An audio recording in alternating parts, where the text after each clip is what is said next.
Salut à tous, bienvenue sur la chaîne YouTube Tech Team Crew avec Clément dans une vidéo très courte. On va vous faire la review de Night of Champions qui s'est déroulée hier en Arabie Saoudite. Salut Clément. Salut Ross, salut à tous. On va commencer avec l'opener Rollins contre AJ Styles. Donc Rollins qui arrivait apparemment plus ou moins en retard parce qu'il n'a pas pu participer à la conférence de presse. Clément, qu'est-ce que tu as pensé de ce match? Même si je sais que ton cœur était du côté de AJ Styles. Ouais, bon, c'était bien que la raison, c'est Rollins qui devait gagner le match. Non, franchement, très très bon match. Moi, je retiens surtout le back suplex depuis la troisième corde de la part de Seth Rollins. La très très grosse prise, surtout dans ce match. Et pour moi, ça a été l'un des meilleurs matchs de la soirée, tout simplement, hein. Avec l'un des meilleurs techniciens et aériens de la part de Lynch, n'importe quoi.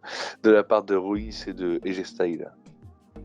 Match suivant, d'ailleurs, belle transition, on va parler de Becky Lynch contre Trish Stratus. Tout le monde voyait une victoire de Becky Lynch. Au final, Trish Stratus a gagné avec l'intervention de Zoey Stark qui était sous le ring. D'ailleurs, je vous partage une image. On voit qu'effectivement, en fait, il y a bien une télé sous le ring, hein, pour ceux qui se posaient la question. Zoey Stark, du coup, elle a pu suivre tous les événements et savoir à quel moment intervenir dans le match. Qu'est-ce que tu as pensé de ce match, Clément? Bah écoute, j'ai pas vraiment bien aimé en vrai, hein. La seule vraiment importance qu'il y a eu dans ce match, malheureusement, c'était l'intervention de Zoe Stark, du coup. Et justement, pour moi, selon moi, et je pense que pour d'autres aussi, le nez cassé nouveau de Big Niche. Match suivant, on a Gunther versus Mustafa Ali. Ton avis sur ce match? Bah écoute, Gunther il continue encore sur sa lancée par rapport à son règne. Mustafa Ali, bah, voilà, petit clin d'œil parce que justement c'est l'Arabie Saoudite.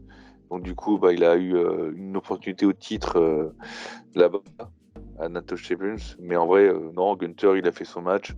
Mustafa Ali il a fait ce qu'il a vu, mais de toute façon, quoi qu'il arrive, c'était tout vu que c'était Gunther qui allait gagner, quoi. Belair contre Asuka. Ah bah écoute, j'ai eu tout fou à mon pronostic personnellement.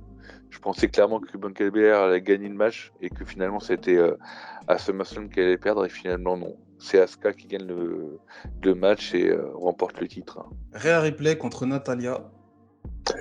Écoute, Natalia, voilà, hein, ça fait partie du cœur. Mais Rhea Ripley, c'était sûr et certain qu'elle allait gagner. Pourquoi? Parce que Natalia n'en a pas besoin, elle est surtout là pour, entre guillemets, perdre le match. Et puis, entre guillemets, c'était vite fait une petite rivalité, sachant qu'il n'y avait pas beaucoup de temps entre le dernier pay-per-view et Natal Champions. Donc, voilà. Cody Rhodes contre Brock Lesnar. Cody Rhodes qui était blessé à la main. Écoute, je sais que tu vas beaucoup en parler, et tu as été très énervé du match, donc je te laisse la parole sur le match. Ah bon? Ah ouais, Énervé, t'abuses bah, en là. fait, pas énervé, mais c'est qu'en fait, j'étais comme toi, on a été tous les deux un peu soudés, en fait. En fait, clairement, moi, personnellement, je m'attendais pas que Cody Rhodes, en fait, il tient la distance face à Lesnar avec un bras cassé, quoi. Ouais, mais ça c'était prévisible. Malheureusement, Cody Rhodes, il sera jamais booké comme un lutteur faiblard que tu peux gagner en très peu de temps, même avec un membre pété. Là, le truc, c'est que, bon, on va pas se mentir, la Kimura, Brock Lesnar, ancien champion UFC, quand il te porte une Kimura, tu peux être n'importe qui à la WWE, la manière comment il la porte, t'es obligé de taper, tu vois ce que je veux dire ou pas? Et là, Oui, clairement. vu que Cody Rhodes, en termes de booking, on veut pas le montrer faible, du coup, tu le fais s'endormir, voilà, ce qui est, bon bref, c'est sur le bras, t'endormir, je trouve ça un peu bizarre. Euh, Mm. et autre détail, comme tu l'as dit, ouais, c'est vrai que c'était assez agaçant de voir Cody Rhodes mettre quand même 3 crossroads à Brock Lesnar. Ça sort de nulle part. Et Clairement. à la limite, t'en mets un. À la limite, t'en mets un, je peux comprendre. Mais bras cassés, t'arrives à en mettre 3 sur un mec qui est en pleine possession de ses moyens. Je trouve ça un peu forcé, mais bon, ça reste du catch, c'est du booking. Tant pis. On va passer au main event. D'ailleurs, je tiens à préciser, hein, là c'est dimanche matin, donc effectivement, hein, c'est pas la review la plus, la plus active, la plus pétillante en termes d'intensité de voix, comme vous pouvez le constater. Le main event, on a eu Roman Reigns et Solo Sikoa contre Sami Zayn et Kevin Owens. Sami Zayn qui a eu une excellente pop, on peut le Avec dire, hein. l'entrée de la tenue, là. Il est venu avec le Camis et non le Ramis, le Camis. Du coup, ton avis sur ce match?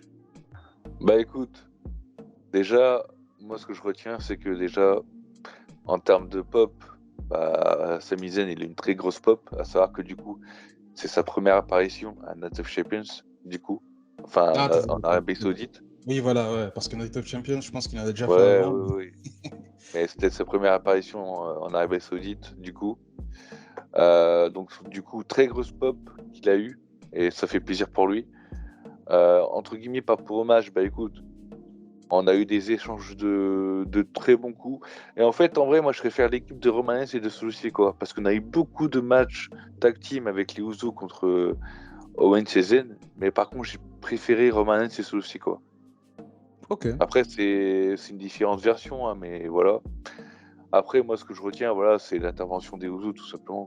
Ouais, comme on avait prévu dans la review, dans la preview, pardon, intervention des Usos qui coûte les titres à Roman Reigns et Solo Sikoa. Et du coup, face turn, enfin, on peut pas appeler ça un face turn, mais en tout cas, enfin, pas pour le moment. Mais retournement de situation, les Usos qui totalement quittent la Bloodline et s'en prennent à Roman Reigns. Totalement. Et franchement, j'aurais rigolé que Paul Heyman se prend un kick au passage. Mais bon, Ouais, il a rien eu, il a rien eu. il a rien eu, non. Il a Mais rien en eu. tout cas, la suite de l'histoire va être très intéressante. Là, du côté des Usos, on a hâte de voir comment ça va se découpiller toute cette histoire. Et puis on répète, hein, le Tag Team Crew sera présent à Londres, donc il y aura pas, enfin il y aura des previews, mais du coup sur place et la review aussi sur place, donc ça risque d'être très très très intéressant. Comment, enfin cette rivalité va déboucher sur quel match à Money in the Bank? À ton avis, là Tag vite fait team, un petit peu pour terminer la vidéo. tag team match. Un tag team match, donc Roman Reigns et Solo Sikoa versus les Les frères Usos. Usos, Ouais. Jimmy et Jey. Très bien, bah, du coup, ça serait une un excellent match à voir en live. Dites-nous en commentaire, qu'avez-vous pensé de ce show? Est-ce que c'est un show qui, selon vous, est de qualité? Est-ce qu'il a été catastrophique? Est-ce qu'il était moyen? Clément, je pense que tu as quand même apprécié globalement. Globalement, ça va, ouais, un petit 6 sur 10, 7 sur 10, ouais. Ah, moi, je mettrais un bon 7 sur 10. Et là, de toute façon, les shows en Arabie Saoudite, depuis quelques temps, ça va, c'est quand même de qualité ce qu'on nous propose, donc ça change des tout premiers, quoi. Ouais, oui. Même si je trouve qu'ils auraient peut-être pu un peu faire mieux en termes de booking de match, mais ça va. Ça va, ça va. On se dit à plus, prenez soin de vous, peace. Peace.